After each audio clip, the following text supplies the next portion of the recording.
today we are going to answer the question, did the church invent faith? There are many opposing theories out there about the origins of Christianity and how and when it began. Faith is notoriously hard to define, but belief in God needs a common sense starting point.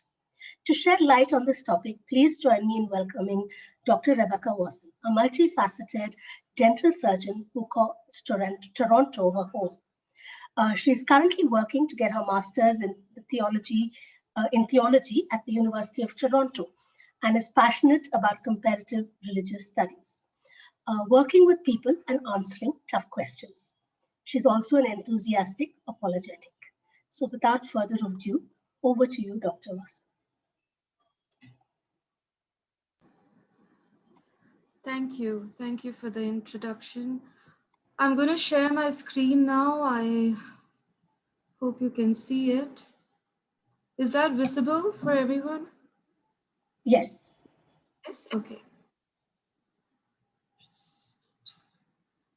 Okay. So I've been told that this is a series of talks on the history of Christianity. So I don't know how many talks would be there. But I understand that a lot of you may not be able to attend all the talks or listen to all the videos. So I'm trying to make each individual talk as complete as possible. But let's remember, we are talking about 2000 years of church history. So that's quite a lot to compress into a talk or even two. But I'll do my best. Now, when we talk about BC and AD, Anno Domini, as you know, the year of our Lord, that's what it means. So the AD started with 1 AD, so there is no 0 year, right? From 1 BC, we go directly to 1 AD. So Jesus was born 1 AD, at least that's what tradition says, and that's why they started the Gregorian calendar from there. And then 33 years later, he died, resurrected, and ascended into heaven. So let's say AD 33.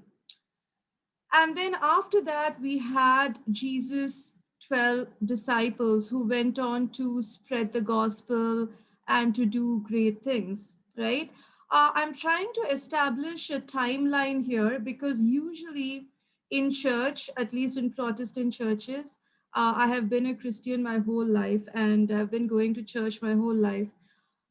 In church, we always hear messages on Peter, on Paul, on John, but nobody really tells us what happened after the disciples, right? So Protestants, especially, we tend to have the idea that any other saint or church father is a Catholic invention. So we tend not to look at those. But it wasn't as simple as we think it was. It's not like Peter and Paul and John died and then, bang, after 15 years, we get Martin Luther and John Calvin. No.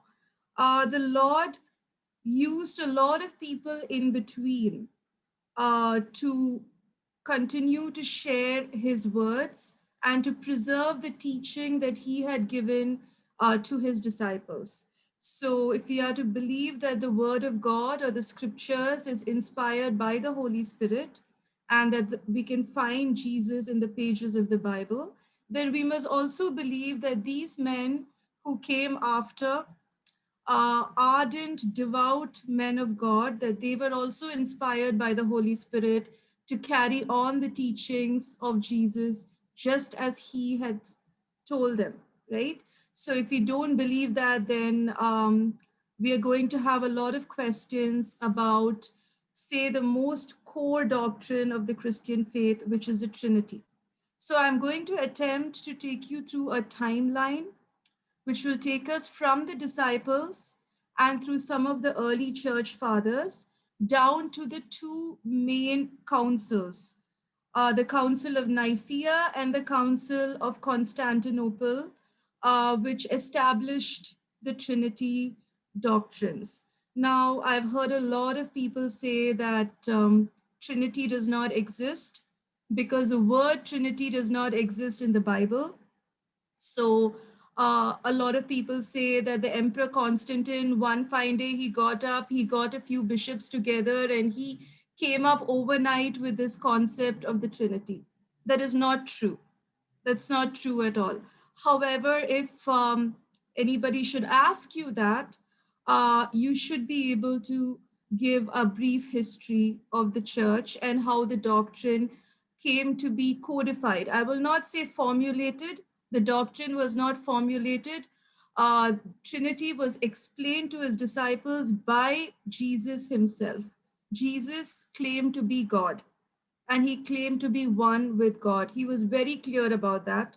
He did not say that he was a created person or an angel or a prophet. He claimed to be God. And he explained very clearly to the disciples about the Trinity, right? So the Trinity comes to us from God, it's not a human invention. However, understanding the Trinity, understanding exactly how it works, right? And putting it all down on paper so that we have the Nicene and the Apostolic Creed today that we read in church. All this was done by men by the inspiration of the Holy Spirit. Right? Okay, so in the timeline, if you see that Jesus died, resurrected, ascended in 33 AD, then we had the disciples after that. All of them, of course, most of them died pretty gruesome deaths, right? Over the next, we would say the next 60 or 70 years. Saint Peter, who was the first bishop, the bishop of Rome, was crucified under the Emperor Nero, famously crucified upside down in AD 68. Saint John was probably the only disciple who died naturally. They put his death somewhere at the end of the century. Saint James the Great, who is John's brother, is killed in AD 44. Saint Andrew crucified again AD 60. Saint Philip, who went to Ethiopia, if you remember that story in the Bible about him talking to the eunuch, the servant of the Ethiopian queen, he was crucified or stabbed to death in Hierapolis. Hierapolis, modern day Syria, but it was part of Greece back then. St. Thomas, of course, most famously killed in modern day Madras in India. St. Philip, St. Matthew, we don't know much about St. Matthew, but tradition says he might have been stabbed. We don't know. St. James the Lesser, who was James, the son of Alphaeus, another disciple, was stoned to death in Persia. Thaddeus, who was also called Jude, axed to death in Syria. Simon the Zealot was killed in Armenia. Bartholomew, very famously, he's not very famous, not as famous as Thomas, but Bartholomew traveled to India too. We don't often talk about him, we talk only about Thomas, but Bartholomew came to India as well, and he might have died in India or Armenia. The reason why I talk about all these gruesome deaths is because if the resurrection had not happened, and if it was all a lie or a conspiracy as people make it out to be, I really don't think all these men would have gone around declaring that Jesus was God and gotten themselves killed in horrifying ways, right? If it was a lie that they had all concocted to make money or something like that, um, they would not have gone through so much suffering and given up their lives for the sake of the gospel, which they did. Okay, so if you see here from AD 33 to AD 100, all the disciples died, right? Probably John was the last one to go by AD 100. In St. Paul, Paul of Tarsus, earlier Saul of Tarsus, a persecutor of the faith who converted and became Christian because he believed that he had seen a vision of the risen Lord. He was the apostle who spread a lot of gospel to the Gentiles, to the non-Jewish people, right? And Paul died around 67 AD, again beheaded by the Emperor Nero. So the Roman emperors at the time, beginning with Nero, Nero was initially a benevolent emperor, but later they say he went insane. He had a God complex, a God mania. He considered himself to be God. He burned down a part of Rome and he blamed the Christians for it. So there was great persecution of the Christians being thrown to the lions in the amphitheater for entertainment and all of that. So Peter and Paul were definitely killed in Rome under the Emperor Nero. It's followed by other emperors like Domitian, who was again a great persecutor. And then you had better emperors like Marcus Aurelius and Trajan. These guys were not evil in the sense that they had no direct enmity towards the Christians. But if Christians were arrested for something, then they were told that they should offer incense to the Roman gods, and if they refused to do that, they were martyred. So many people, many Christians were martyred in the first 2 centuries because of their faith and their refusal to worship the gods of Rome, right? Okay, so from the disciples and from Paul, of course, in the Bible, we have numerous verses talking about the Trinity, right? Just a few here. Romans 1:4, who was declared the Son of God with power by the resurrection from the dead, according to the Spirit of holiness, Jesus Christ our Lord. So he's talking about Son of God, who is Jesus. He's talking about God. He's talking about the Spirit of holiness. So he's talking about the Holy Spirit altogether, right? John, when the helper comes, the helper, of course, being the Holy Spirit, as Jesus said that he would be the comforter. When the helper comes, whom I, Jesus, will send to you from the Father, that is the Spirit of truth who proceeds from the Father. He will testify about me. So again, Father, Son, that is Christ, and the Spirit, right? St. Peter writes, according to the foreknowledge of God the Father, by the sanctifying work of the Spirit, to obey Jesus and be sprinkled with his blood. May grace and peace be yours in the fullest measure. So again, God the Father, sanctifying work of the Holy Spirit, and Jesus Christ, right? So the Trinity, the term Trinity may not be mentioned in the scriptures, but the Trinity is very clearly talked about and discussed in a lot of verses in the New Testament and in the Old. I mean, I'm not going into the Old Testament, but it's there all over the scriptures, right from Genesis onwards, right? Okay, so moving on from the disciples and Paul. Now, this is where our churches usually stop talking. Right from the disciples and Paul, we move on to the 15th century, to Luther, and then Calvin. But it wasn't as simple as that, right? So now we are going to the timeline again from AD 33, the time when Jesus ascended, to the end of the century. We started having three men who we call the Apostolic Fathers. The church calls them the Apostolic Fathers. The first was Pope Clement. Pope Clement might have been the Clement that Paul mentions in Philippians 4:3. Paul talks about a Clement in 4:3 as a good servant of the Lord. And it might have been this Clement, right? So he was martyred, he was drowned. He was tied to the anchor of a ship and drowned as a martyr in Crimea, modern day Crimea, towards the end of the century. So if you see one of his verses here, he says, let us fix our eyes on the blood of Christ, realizing how precious it is to his Father, since it was poured out for our salvation and brought the grace of repentance to the whole world. 1 Clement. So he wrote epistles called 1 Clement was his major work. It's not a part of the Bible, but in the early tradition of the church, 1 Clement used to be read in churches as well. It was considered to be canon. But in today's 66 books, it is not included. So you can see Clement talking very clearly about the blood of Jesus and about the crucifixion of Jesus, right? So these men have received the faith now, the teachings from the disciples and from Paul. Okay, next famous person, many of you might have heard of him, Ignatius of Antioch. So, of the three apostolic fathers, the first was Clement, then Ignatius, and the third was Polycarp, right?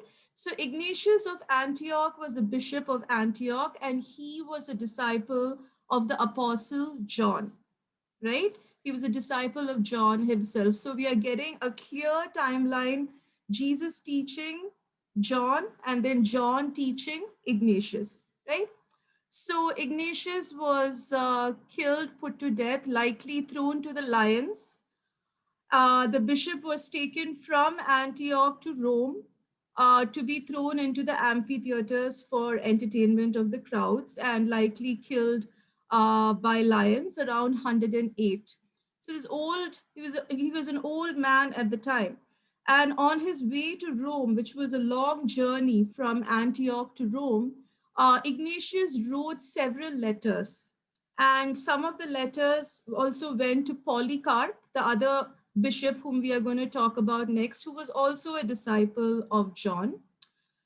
So Ignatius was also called the God bearer. It's a very interesting tradition that Ignatius was the baby whom Jesus held when the mothers brought the children to the Lord. You know, that story when the mothers brought the children to the Lord and the disciples say, don't bother him. But Jesus says, don't stop them, let them come to me. And there's a legend that he picked up one of those children and he was holding them. And that was, in fact, Ignatius of Antioch. So people called him the God bearer or the bearer of God. And the legend goes that he was a child that Jesus bore in his arms, right? So, this old bishop, if you see him talking about the Trinity, if you see here, he says, there is one God who has manifested himself by Jesus Christ, his Son, who is his eternal word. And then he goes on to say he was descended of David, of Mary. He was truly born. He did eat and drink. So he is very clear that Jesus had a human nature, that he was fully human. He says he was persecuted under Pontius Pilate. He was crucified, died, right? His father raised him up. And in the same way, God the Father will raise all of us up who believe in Jesus now. This guy was born in AD 32, most likely, and he was a disciple of John. So he's again very, very clear about the basic doctrine of the Trinity and of the passion of Christ. And when he was martyred, it's a very beautiful quote that he says there: I prefer death in Christ Jesus to power over the farthest limits of the earth. He who died in place of us is the one object of my quest. Yes, so that was Ignatius of Antioch, the God bearer. Now, the third apostolic father, Polycarp, again a disciple of John, burnt at the stake in Smyrna. So, Smyrna again was another city in Greece. Polycarp was the bishop of Smyrna, and he also wrote numerous writings that come to us. If you read this long quote that Polycarp has written, right, it is pretty much like the Apostolic and Nicene Creed that we tell in church today, right? But Polycarp said this in the first century itself. So this was barely 70, 80 years after the death of Christ. So he says, Lord God Almighty, Father of our beloved and blessed Son, Jesus Christ, we have received the knowledge of you, the God of angels and powers, and of every creature, and of the whole race of the righteous who live before you. And then he talks about Christ, the resurrection of eternal life, that we will be resurrected by body and soul, that we will not be disembodied ghosts walking around, but we will be resurrected bodily, just as God resurrected Jesus. Then he talks about the Holy Ghost, right? So all of these things, again, it's very clear that Polycarp was a disciple of John. And John, of course, if you read the book of John in the scriptures, is one of the most ardent defenders of the deity of Christ and of the Trinity, when he says that the Word became flesh and dwelt among us, and we beheld his glory.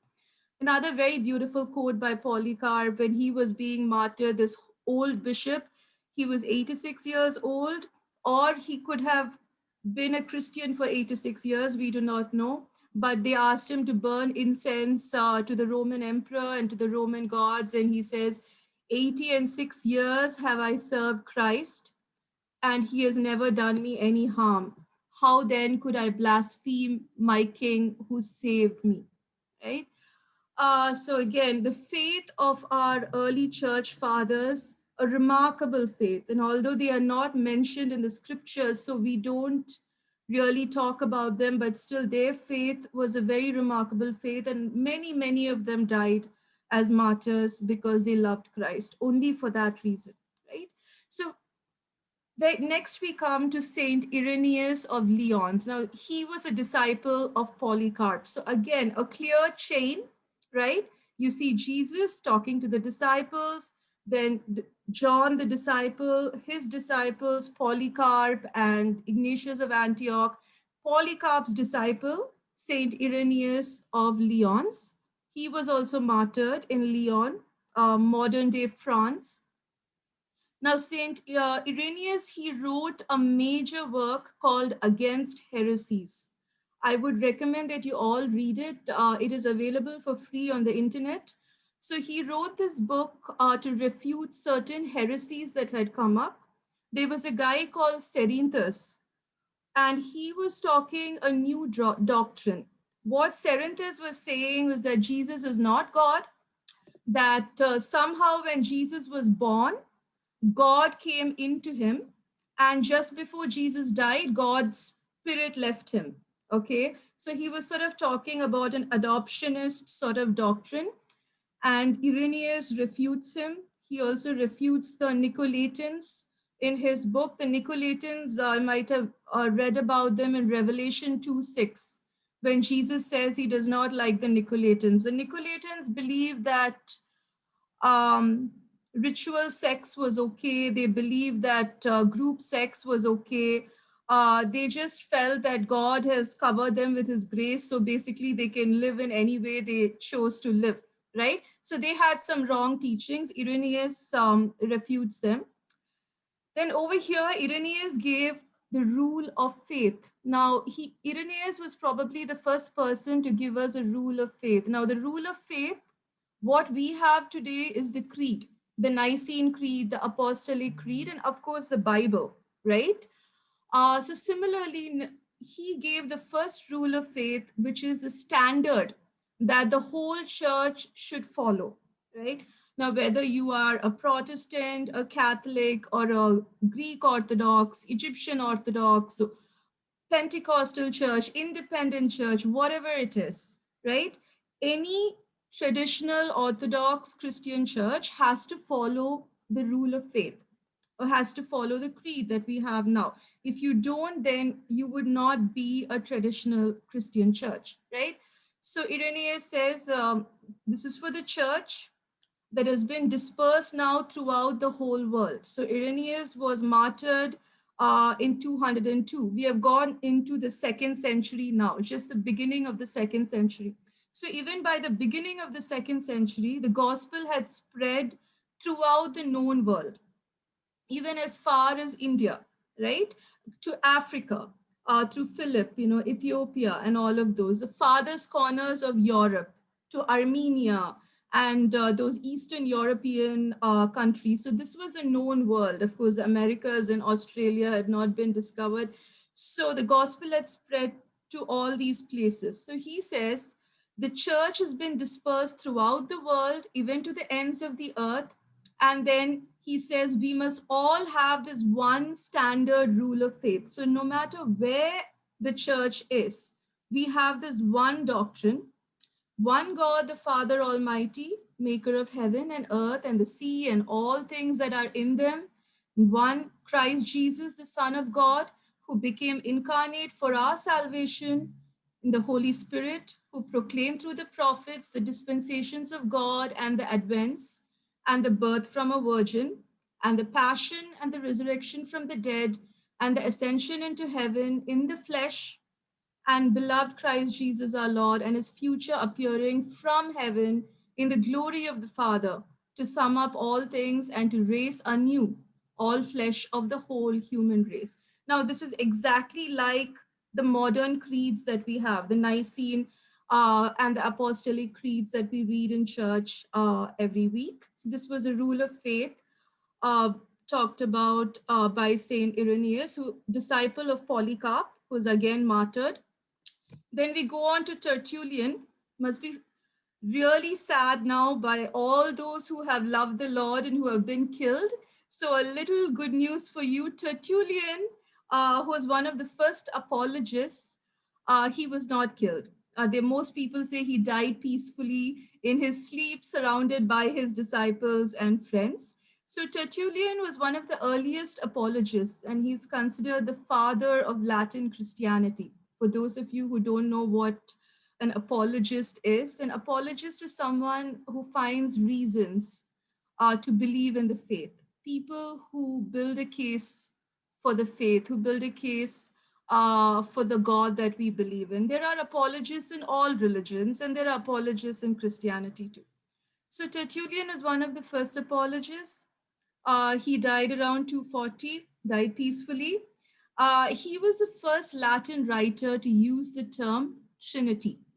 So the term Trinity is now being used, it's come into use only by the end of the first century, the beginning of the second century, all right? But that does not mean that the Trinity was invented in the second century. No. As I've just established to you, the Trinity was talked about all throughout from the Bible. Jesus taught us about the Trinity, right? But the term itself came into use by the end of the first century, beginning of the second century.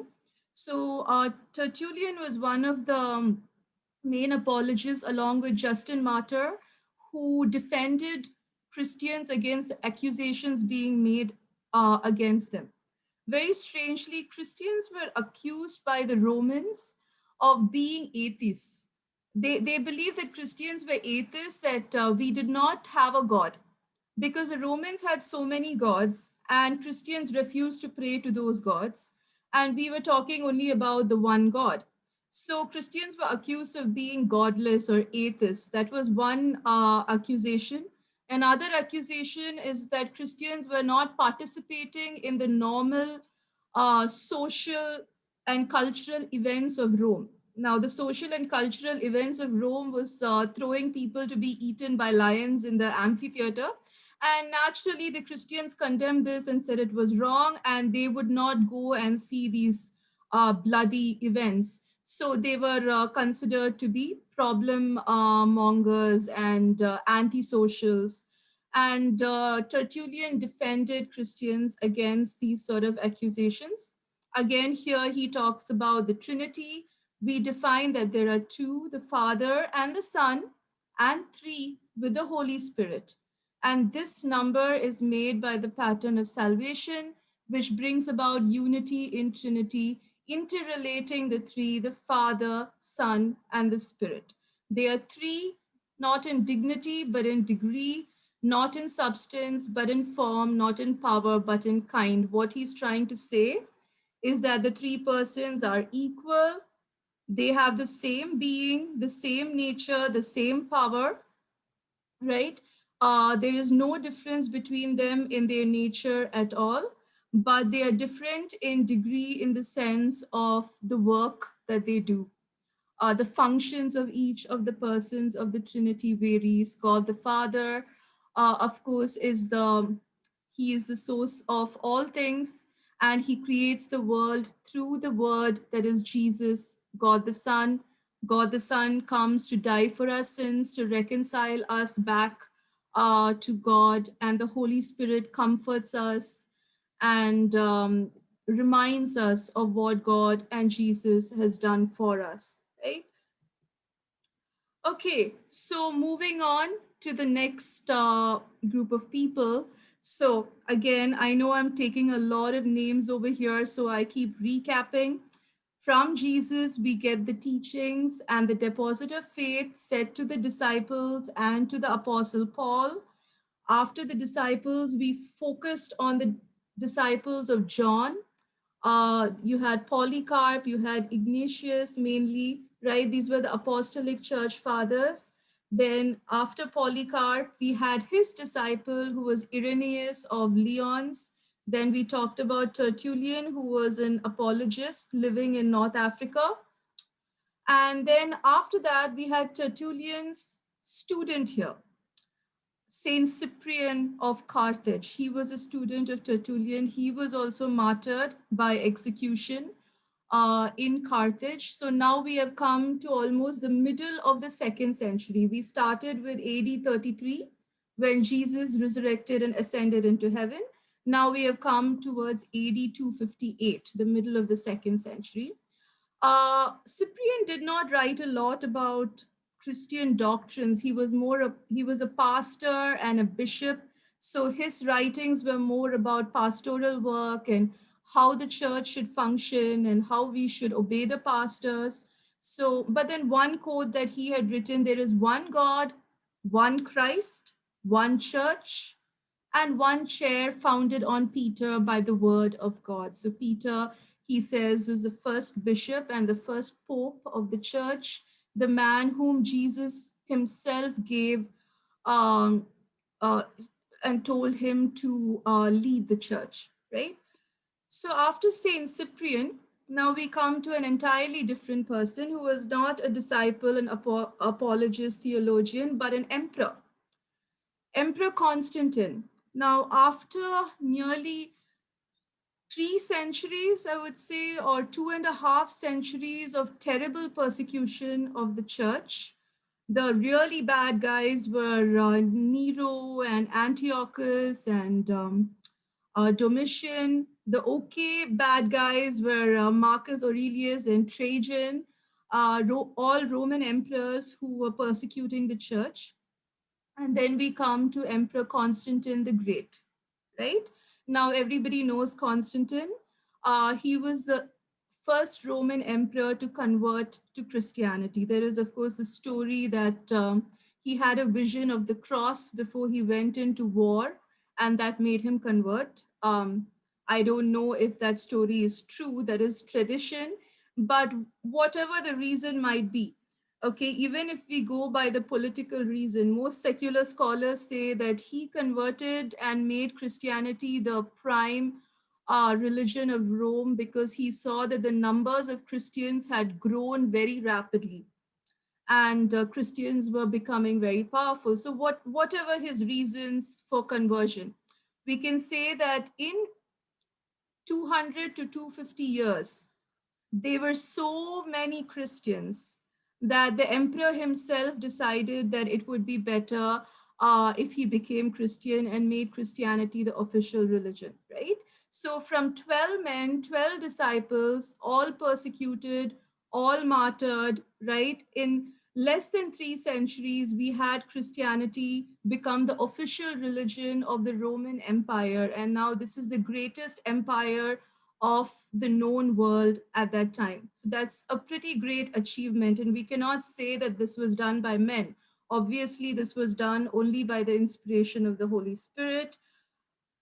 So Constantine, the great emperor of Rome, he converts to Christianity in AD 312. Then he passed the Edict of Milan, wonderful edict, which said that stop the persecution of Christians, right? But he also did not persecute any other faith. He said everybody had the freedom to worship whatever gods they want to worship, but the persecution of Christians would be stopped. Then in AD 325, he started the council, the first council of Nicaea. Now, there are many councils. We will go through them slowly, but the major ones, the first one was the Council of Nicaea in 325, and this was the origin of the Nicene Creed that we read out in church even today, right? So, one major figure in the Council of Nicaea was Saint Athanasius of Alexandria. Athanasius, long name, a mouthful, Bishop of Alexandria. Now, he wrote a remarkable work called On the Incarnation of the Word, where he talks about Jesus and why Jesus chose to be incarnated as a man, why he chose to die the way he died. It is an apologetic work, sort of. It also goes in sort of question and answer form. He takes all these objections that people make. Why did Jesus die on the cross? Why didn't he die a normal death, right? Why did God choose to come as a man? Why couldn't he save people in some other way, right? He takes all these objections and he gives beautiful answers to them. Something in the incarnation of the word that really touched my heart when I read it was that he gives a reason to why God simply did not destroy the whole world when he saw that we were evil. When he saw that man is evil, God could have simply destroyed everyone and he could have started from scratch again, right? Why didn't he do it? So Athanasius puts it very beautifully. He says, God the Father, he made the world through Jesus. The Bible says that all things were made through him, right? And that is why we are a reflection of God. So, because we were made in the image of Christ, every time the Father sees us, he sees Jesus in us. He sees Jesus reflected in us. So, he could not destroy us. That was such a remarkable thing. And for me, when I read that, I was so emotional that God sees his beloved Son in us at all times. And that's why again and again and again, he forgives us and he gives us chances to come to him, to repent, and he loves us with an everlasting love, right? So, the incarnation of the word, something I would really love for all of you to read about. I'm sure many of you may not want to read the book. So, for you, I have made a summary of the incarnation of the word, and the summary I'll be sharing it on the group so all of you can have access to it. So, Saint Athanasius, major figure, very polemic, very strong, fiery preacher, Bishop of Alexandria, he defended the Trinity in the Council of Nicaea against Arius. Arius was a bishop who had come up with a new doctrine. Arius' doctrine was that Jesus was a created being. He said Jesus is not God, he is created by God the Father. So, although he might be considered divine, he is not of the exact same substance as the Father. So, Athanasius strongly rebuked him. And of all the bishops in the Council of Nicaea, only two bishops sided with Arius. Everybody else sided with Athanasius.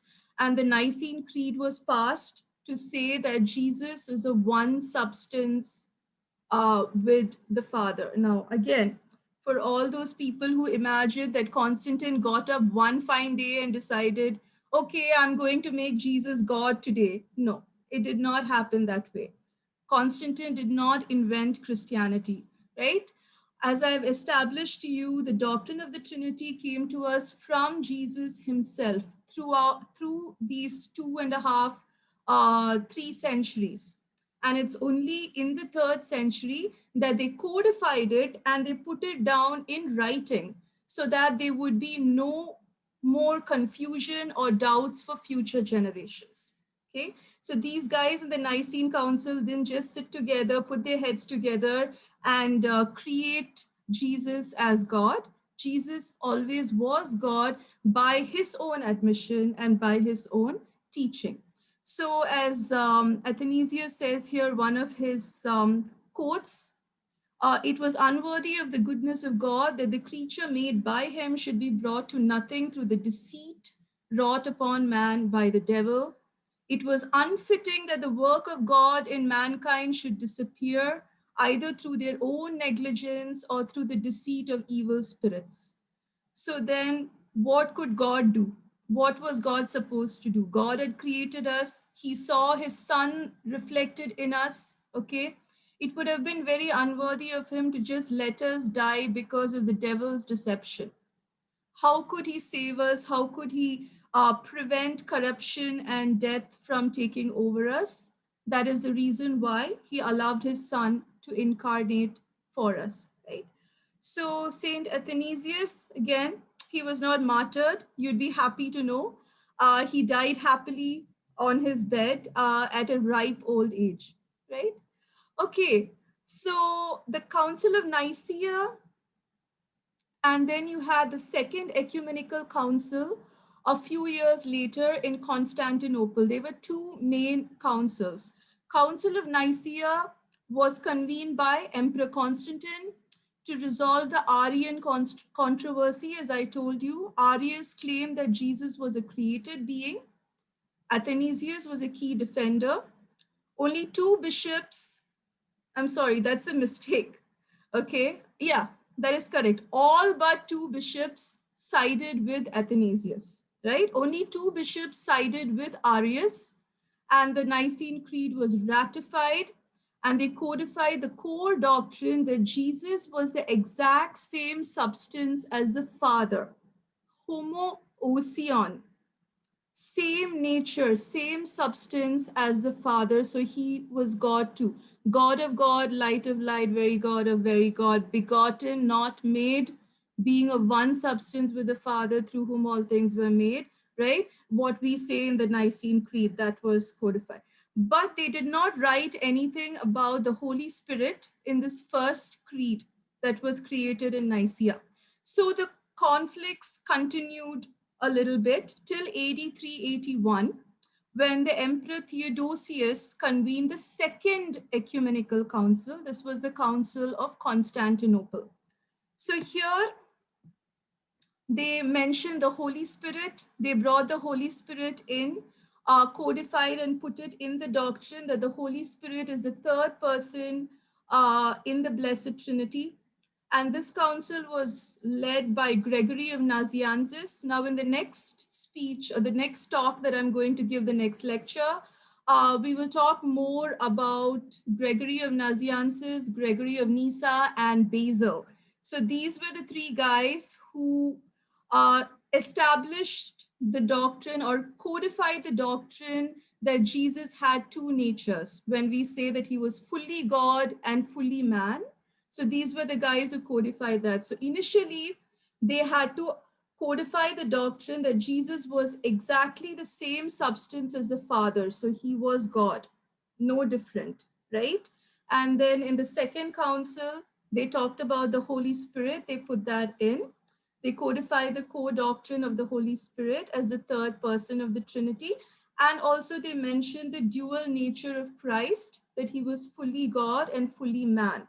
So they clearly mention here that he was conceived, born of the Virgin Mary, suffered under Pontius Pilate. They put all those details in. So it's very clear that he was man. He was born, he died, he rose again bodily, right? He was not only God, he was fully God and fully man. So the two councils, Nicaea, and by AD 381, we had the entire creed as we have it today in church. What we read today in church is called the Niceo-Constantinople Creed. So by the middle of the 3rd century, by 380, 381, we had this Niceo-Constantinople Creed, but it was not an invention that popped up suddenly in 381. Again, I'm telling you, this was based on the teachings of Jesus that came to us from our Lord himself, right? And through the 3 centuries preceding this, we've seen this teaching clearly come from teacher to disciple, from disciple to the next disciple, right? And finally, it culminates in the codification of the Niceno-Constantinople Creed by 381. This is what we profess in church every Sunday. I know that certain churches do not profess the creed. Now, I have nothing to say for that, but I truly believe that we should profess this and we should teach our children about this creed. This is not a Catholic creed. This is not an Orthodox creed, right? We may not agree with the Catholic Church on certain things like praying to the saints or praying to the Virgin Mary. Nevertheless, about the core doctrines, we are all totally in agreement. There is one Church of God, Orthodox, Catholic, Protestant, it doesn't matter, about the core doctrine of the Trinity and of the nature of Christ, right? About baptism, about resurrection of the dead, about the forgiveness of sins. We all have the same doctrines. So we need to profess the creed, at least teach it to the children, because if you're an independent church, a Pentecostal church, lovely churches. I grew up in a Pentecostal church, nothing against them, right? And if they don't profess the creed, it's part of our church history that's going to be lost. So it is very important that the creed is taught to children. So again, I'm summarizing the timeline. Jesus taught his disciples and Paul about the Trinity. Paul, of course, he had the vision of Christ after Jesus' ascension. The other disciples, they were eyewitnesses, and Jesus taught them face to face. And then we come to the disciples of John, Ignatius, and Polycarp, and Clement, who was there at the same time. These are the apostolic church fathers. Then the disciples of Polycarp, who was Irenaeus of Lyons. And then you have Tertullian, one of the first apologists. Now, all the disciples, Paul, right, Ignatius, Clement, Polycarp, Irenaeus, all of them are martyred for the faith. Tertullian survived. His student Cyprian again was martyred, executed for the faith. Then we had Emperor Constantine, who came, converted, and he convened the Council of Nicaea. Then we had Athanasius, who defended the faith against the Arians and the Apollinarians. The Apollinarians had another doctrine, which was another sort of heresy, which said that Jesus had the body of a man, but the mind of God. They did not believe that he was fully God and fully man. I mean, when they said that, they were a little confused. They said he had the mind of God and the body of a human being. But again, all that was refuted, because when we say fully God, fully man, he had two natures. He had the mind and spirit of God. He also had the body, mind, and spirit of a man. So he had both, right? So Athanasius refuted all those heresies. And finally, the two Gregories and Basil, they talked clearly about Jesus' dual nature. I'm not getting into that because this is it's quite a lot to unpack, and I will talk about them in the next talk. So we will end here with Athanasius and the creation of the Niceno-Constantinople Creed, right? Any questions? Please feel free to ask me. I hope it was interesting for you. For me, my two interests are history and theology. So a combination of the two, and that's why I love talking about the subject. And for me, I also hope and pray that we talk in our churches and in our Bible studies and in our Sunday schools. We tell our children about these men, these church fathers, right? We tell people only about Peter and Paul, but we don't mention the church fathers. Now, these guys were also inspired by the Holy Spirit to safeguard the teaching that Jesus had given us. So why don't we talk about them in our sermons? Why don't we talk about them to our children in Sunday school, right? We have the problem of thinking that they belong to the Catholic Church or they belong to the Orthodox Church. It is not true. They belong to the Church of God. And it's my prayer that you will go and you would tell your church and your children about the church fathers and read up about them. These are men who truly loved Christ, who died for Christ, died for the faith, and preserved the faith. Thank you. So thank you, Dr. Rebecca, for this really insightful talk. And I think it is really important even for us Christians, practicing Christians, to know about, we are completely oblivious to our church history and how the doctrines were passed on. So it's really insightful, and I think we all need to know this. So any questions? Please post your questions here, or you could raise your hand and I would unmute you.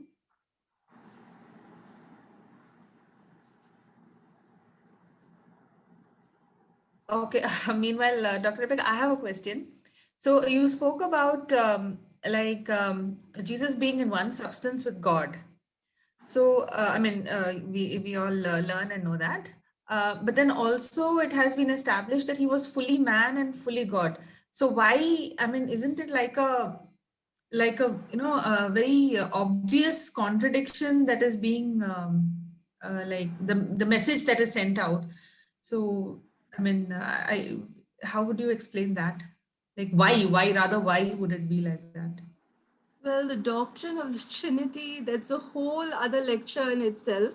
But to put it in a nutshell, it is a mystery. Yes, we don't fully understand how it works, but there is no logical contradiction because there are two things here. One is personhood, and the other is nature.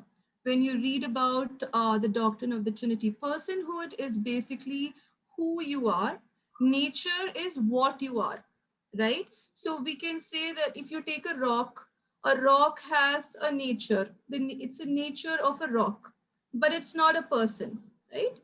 If you take a slightly higher animal, say you take a dog has nature of being a dog.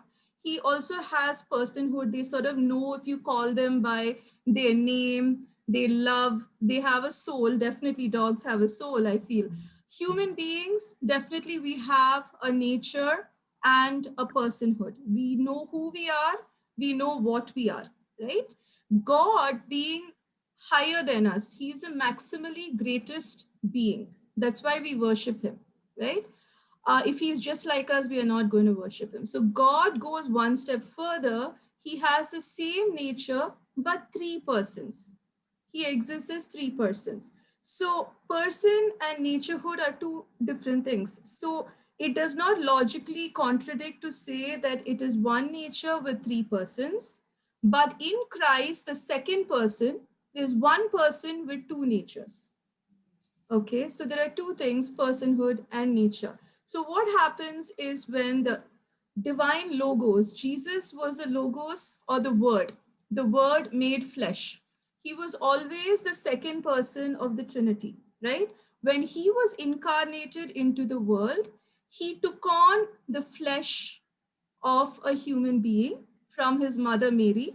Okay, another thing that some Protestants may not be very clear about, right? Because we don't like to talk about the Virgin Mary in church, but the Bible and our faith is very clear that Jesus took on his human nature, that is, his human DNA was taken from his mother Mary. God fashioned him from Mary. So he was fully God and fully man. On the God nature, the human nature was put on. The human soul, body, and spirit was put on. Now that Jesus has died, resurrected, and he is in heaven, he continues to be the man God. As Paul says, he will forever be our intercessor, forever be the man God. That is, his human soul is also now joined forever into the Trinity, so that he always knows and understands our temptations, our sins, our problems, because he will always be human and God. Yes, thank you. So there is someone has raised their hand. I think it's Abraham. I have unmuted. Yeah, Abraham speaking. Madam, thank you very much for emphasizing the importance of creed. I just want to make a comment about the Nicene Creed, that it says one holy Catholic and Apostolic Church. I want to say it does not mean the Roman Catholic Church. In the creed, the word Catholic means the universal church.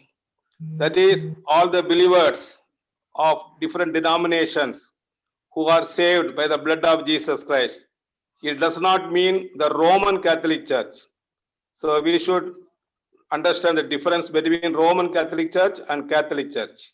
Thank you. Thank you. Yes, that's very true.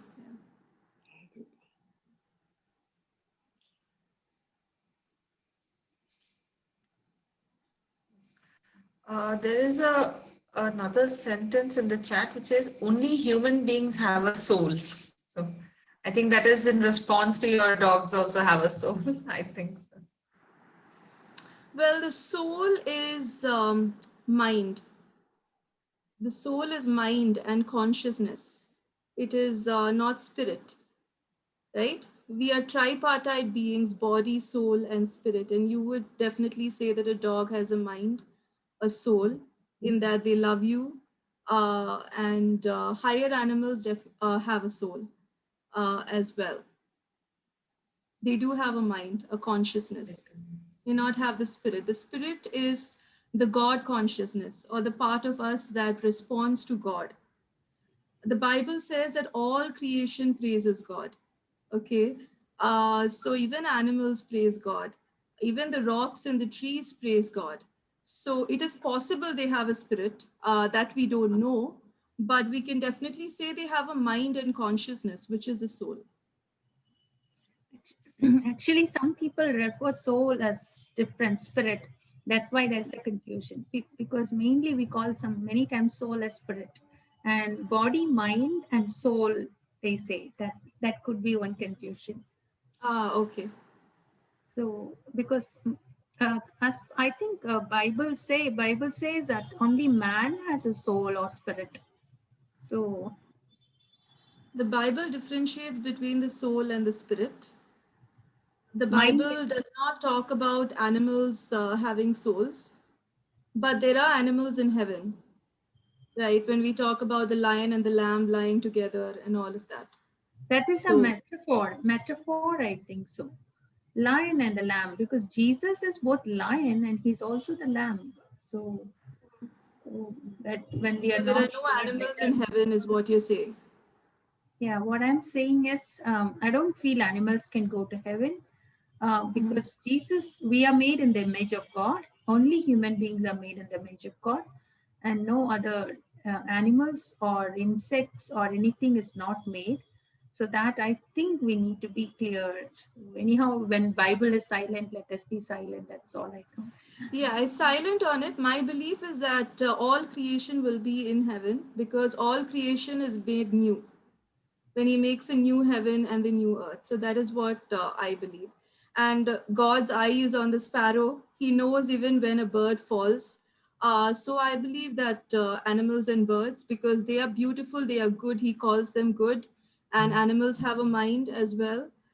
So they will also be in heaven, is my faith. Yes.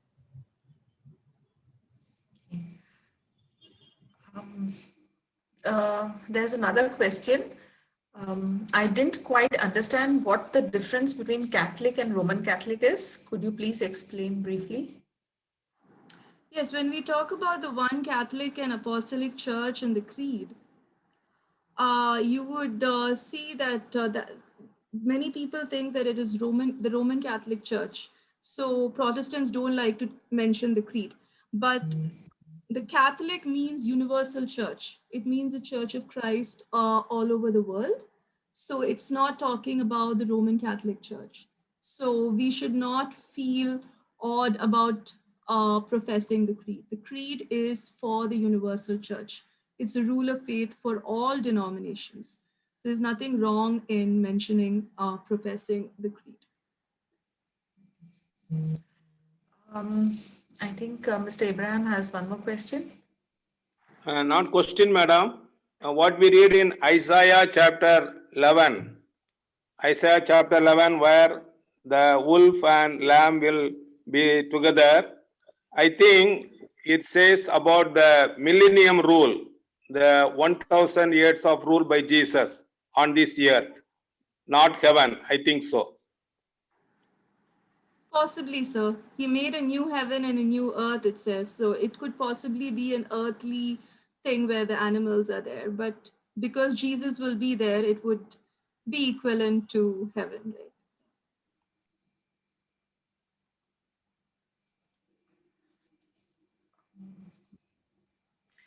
I think that's all the questions we have for today.